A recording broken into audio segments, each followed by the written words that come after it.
សួស្តីដល់គ្នាថ្ងៃនេះជួបជាមួយលោកគ្រូសាជាថ្មីនៅក្នុងការចែករំលែកមួយពាក់ព័ន្ធជាមួយនឹងការងារគណនេយ្យដែលផ្សារភ្ជាប់ជាមួយនឹង AI អញ្ចឹងនៅក្នុងថ្ងៃនេះលោកគ្រូនឹងឲ្យGemini រៀបចំទៅលើ file source statement ជូនលោកគ្រូហើយនេះគឺជា requirement ដែលលោកគ្រូចង់បានទីមួយគឺstatement of file source function profit loss statement cash flow statement statement change in equity note to file source statement ហើយពីរចុងក្រោយហ្នឹងគឺ file source analysis ហើយនឹងធ្វើ projection អញ្ចឹងយើងចង់ដឹងថាតើ Gemini ប្រើរយៈពេលប្រហែលដើម្បីរៀបចំរបាយការណ៍ទាំងអស់នេះជូនគ្រូបានអញ្ចឹងគ្រាន់តែលោកគ្រូ copy មកហើយ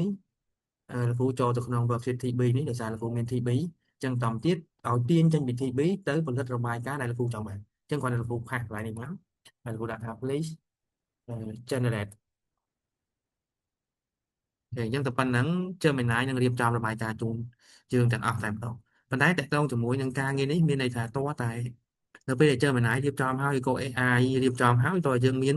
សមត្ថភាពមួយទៀតក្នុងការ verify number តួលេខអញ្ចឹងមែនតើទៅក៏នៅតែទាមទារឲ្យមានគណនេយ្យករជំនាញមួយដែរដើម្បីពិនិត្យមើលទៅលើព័ត៌មានដែល generate ចេញមកពី AI ហ្នឹងមិនគ្រាន់តែវាជួយយើងបានច្រើនជាងមុនហើយការងារវារហ័សជាងមុន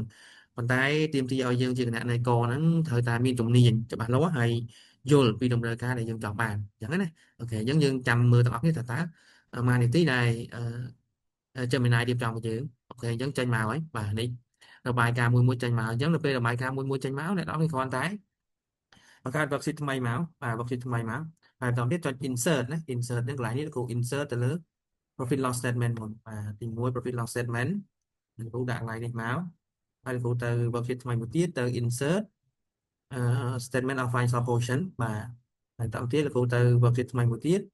ទៅ insert cash flow statement បាទ cash flow statement ហើយគ្រូទៅ worksheet មួយទៀតទៅ insert statement change in equity ហើយទៅ worksheet មួយទៀតហើយលោកគ្រូនឹង insert ទៅលើ note ហើយបន្តទៀតចុងក្រោយគេគឺ projection អញ្ចឹងលោកគ្រូនឹងទៅមើលទៅលើ financial projection នេះ insert financial projection មកបាទអូខេហើយនេះគឺពាក់ព័ន្ធជាមួយ note ទៅលើ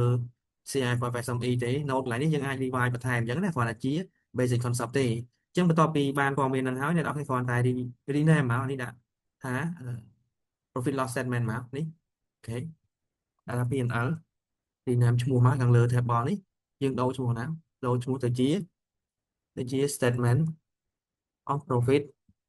or loss បាទហ្នឹងមួយមកហើយនេះ BS បាទយើងដាក់ BS មកហើយខាងលើនេះយើងដូរ title ទៅជាstatement of financial position ណាហើយមួយនេះគឺ cash flow statement បាទ cash flow statement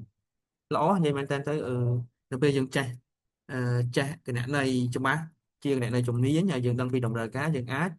ឲ្យ AI ជួយរៀបចំរបាយការណ៍ជំនួសយើងគ្រាន់តែ verify ពីលើទេអញ្ចឹងរឿងអីមិនលឿនមែនទេការងារគណនេយ្យហ្នឹងហើយ of cash flow បាទខ្ញុំគូដាក់ statement of cash flow này មកហើយបន្តមកទៀតអានេះគឺពាក់ព័ន្ធជាមួយនឹង OE តទៅមួយ SOE statement change equity អញ្ចឹងតែនេះគូនេះណាមកដាក់ថា statement of change in equity មែនទេអូខេហើយចុងក្រោយនេះអីគេនេះពាក់ព័ន្ធជាមួយនឹង financial analysis បាទ financial analysis អញ្ចឹងនៅក្នុង financial analysis នេះគឺបង្ហាញពី ratio analysis វាភាគទៅលើសុខភាពក្រុមហ៊ុនទៅលើ liquidity ratio ទៅលើ profitability ratio net profit margin ratio ហើយនិង debt to equity ratio ហើយធ្វើ assumption ឲ្យយើងទៀតអញ្ចឹងមែនតើទៅការងារពាក់ព័ន្ធជាមួយនឹង AI នេះបើសិនជាយើងចេះប្រើវាជួយការងារប្រចាំថ្ងៃយើងបានច្រើនហើយសម្រាប់ business owner គួរតែfocus ទៅលើការងារនៅបានច្រើនបានន័យថានៅពេលយើងមានតួលេខបញ្ជីត្រឹមត្រូវហើយយើងអាចឲ្យ AI ជួយវិភាគជាទីប្រឹក្សារបស់យើងបានដើម្បី verify ជាមួយនឹង business plan របស់យើងអញ្ចឹងណាអូខេអញ្ចឹងចុងក្រោយមួយទៀតនេះគឺធ្វើ projection នេះបាទអញ្ចឹងដាក់ថា financial projection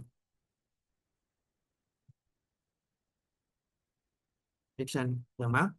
ខណៈនេះគឺវាមាន actual 2020242023និងprojection 2024អញ្ចឹងឡើយលោកដាក់ថា financial projection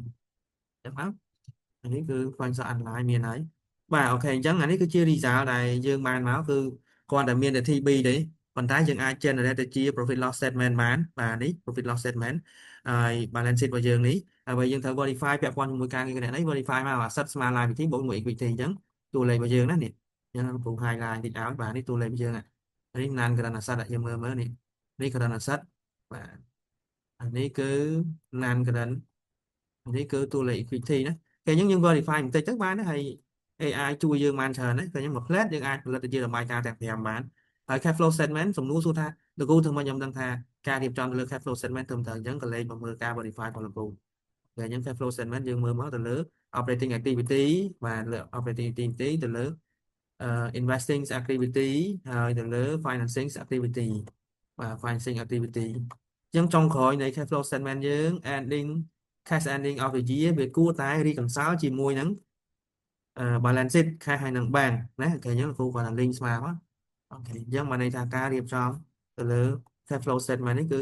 ត្រឹមត្រូវអញ្ចឹងយើង verify អញ្ចឹងបានន័យថាយើងត្រូវយកជំនាញ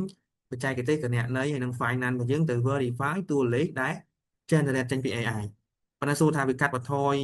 បានន័យថាវាជួយសម្រួលការងារយើងបានច្រើនអត់ជួយបានច្រើនដោយសារតែយើងគិតមើលគ្រាន់តែមាន TB ហើយយើងគ្រាន់តែ pass ចូលទៅហើយវា generate ឲ្យទាំងអស់ណាហើយចេញជា Excel ឲ្យយើងហើយយើងគ្រាន់តែធ្វើបទបង្ហាញទៅបាទធ្វើបទបង្ហាញនេះក៏submit ទៅ management គ្រាន់តែយើងអាចមកធ្វើ visual វាបន្តិចហើយក៏ edit ទៅលើទម្រង់ហ្នឹងបន្តិចទៅបានទេឃើញទេអញ្ចឹងនេះគឺជា message មួយទៅដែរ message ទៅសម្រាប់គណនេយ្យករ